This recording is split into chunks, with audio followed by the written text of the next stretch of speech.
हम और आप कातंत्र रूपमाला का तिगंत प्रकरण पढ़ रहे हैं। अब हमारे बीच में असार्वधातुक प्रकरण प्रारंभ हो रहा है। सार्वधातुक और असार्वधातुक में इतना अंतर है कि सार्वधातुक में वर्तमाना, सप्तमी, पंचमी, ह्यस्तनी ये चार विभक्तियां क्रम क्रम से चलती हैं।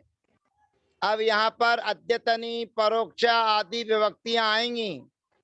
तो सबसे पहले अद्यतनी चलती है, अद्यतनी। अब अद्यतनी का हम प्रयोग कहाँ करें, किस अर्थ में करें? तो पुराना सूत्र हमारे बीच में है, भूत कर्ण वत्यश्चय, अर्थात अद्यतनी का प्रयोग भी भूतकाल अर्थ में ही करना चाहिए। अब अद्यतनी में, असार्वधातुक में और असार्वधातुक में क्या अंतर है?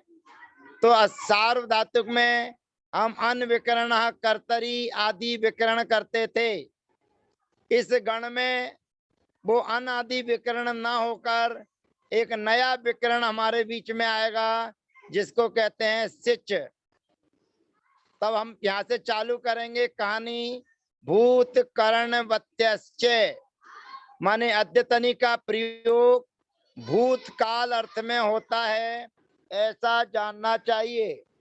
इति अतीत मात्रे अद्यतनी भवति, अतीत मात्र के अर्थ में अद्यतनी का प्रयोग होता है। अद्यतनी का मतलब होता है अद्य भवो अद्यतनया।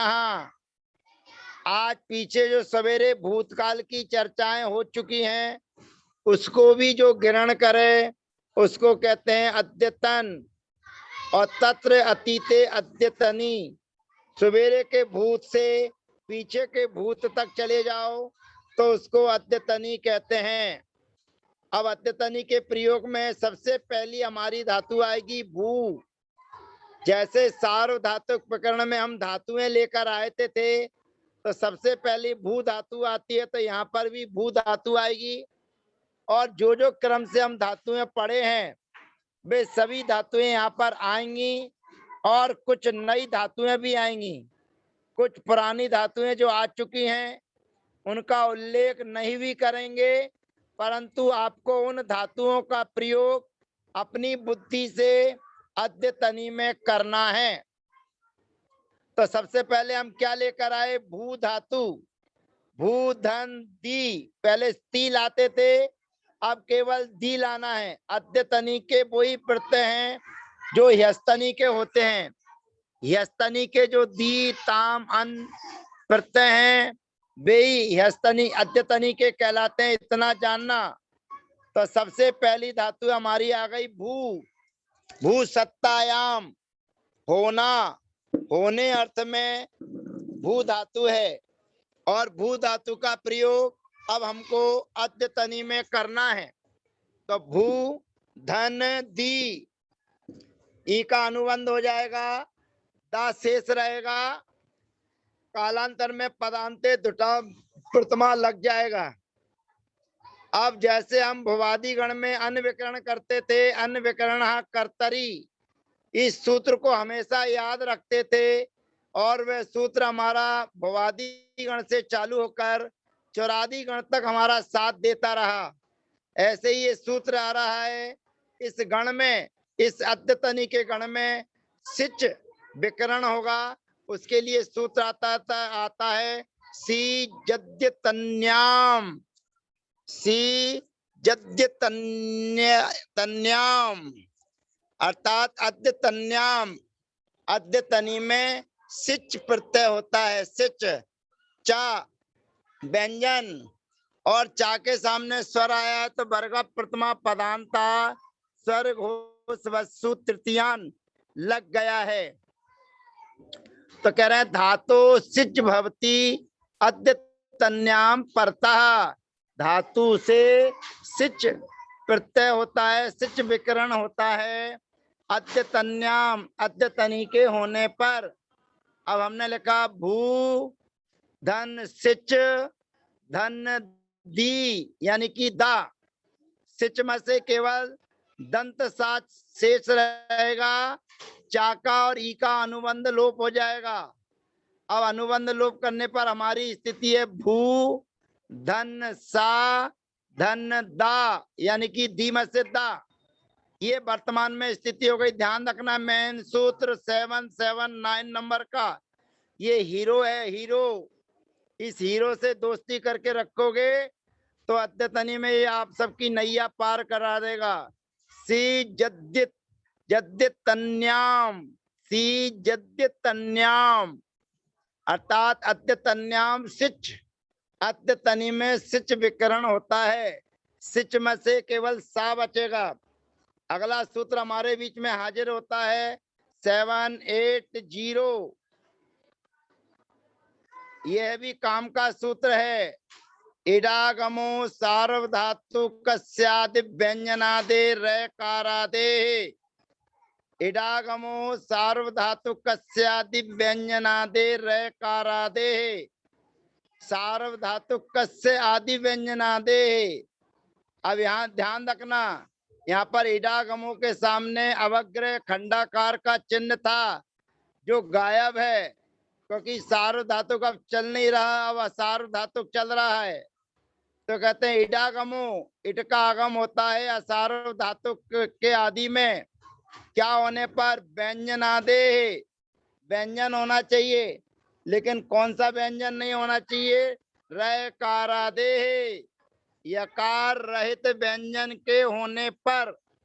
अब ध्यान रखना, जो आसी वगैरह में यात यास्ताम वगैरह आता है उसमें या है, और या होने के कारण इस सूत्र से इट का आगम नहीं होगा। एक बार पुनः देखिए सूत्र इडागमो, इट का आगम होता है, इट में से ई बचता है। असार धातु कस्य, असार धातु के होने पर उसके आदि में होता है, क्या होना चाहिए? व्यंजन आदि। व्यंजन के आदि में इट का आगम होता है, लेकिन कौन सा व्यंजन होना चाहिए? पूरे 33 होना चाहिए क्या? कहते नहीं, अकारादे, यकार रहित व्यंजन के होने पर व्यंजन के आदि में इट का आगम होता है। अर्थात भू धन सिच धन इट धन दी, ये हमारी स्थिति हो गई है।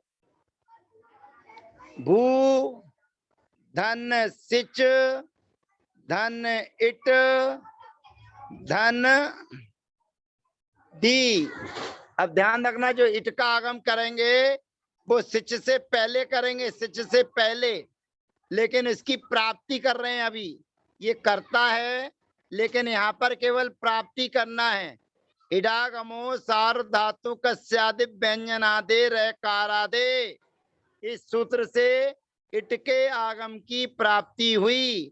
इट का आगम कहाँ करेंगे? सिच के पूर्व इट का आगम करेंगे तो प्राप्ति हुई। अब प्राप्ति होने पर क्या करना है?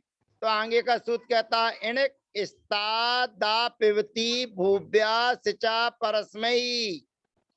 इणिक स्ता दा पिबती भूभ्या सिचा परस्मयी। अब थोड़ा ध्यान रखना, इणिक, इण माने इण अध्ययन, इण गतौ धातु, एक माने एक धातु, स्ता धातु, दा माने दा संज्ञक धातु, 6 धातुएं, पिबती माने पाप पाने धातु, और भूभ्या माने भू धातु जो चल रही है।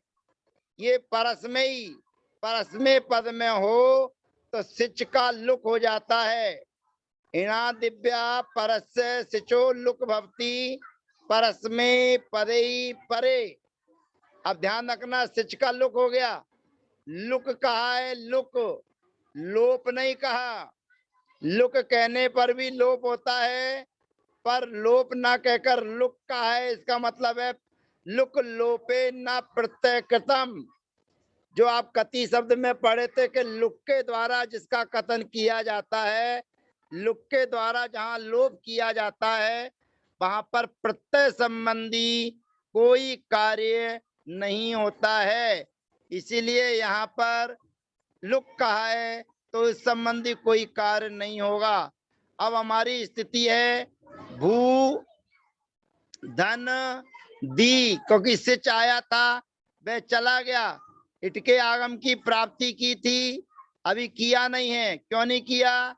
अगला सूत्र कहता है भवते सिज लुकी, भवते सिज लुकी।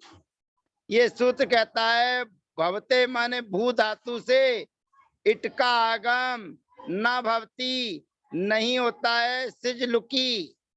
सिच का यदि लुक हो जाए तो भू धातु के लिए इट का आगम नहीं होता, ध्यान रखना। भवते सिज लुकी, ये सूत्र कहता है भू धातु से सिच का लुक कर दिया है तो इट का आगम नहीं होता।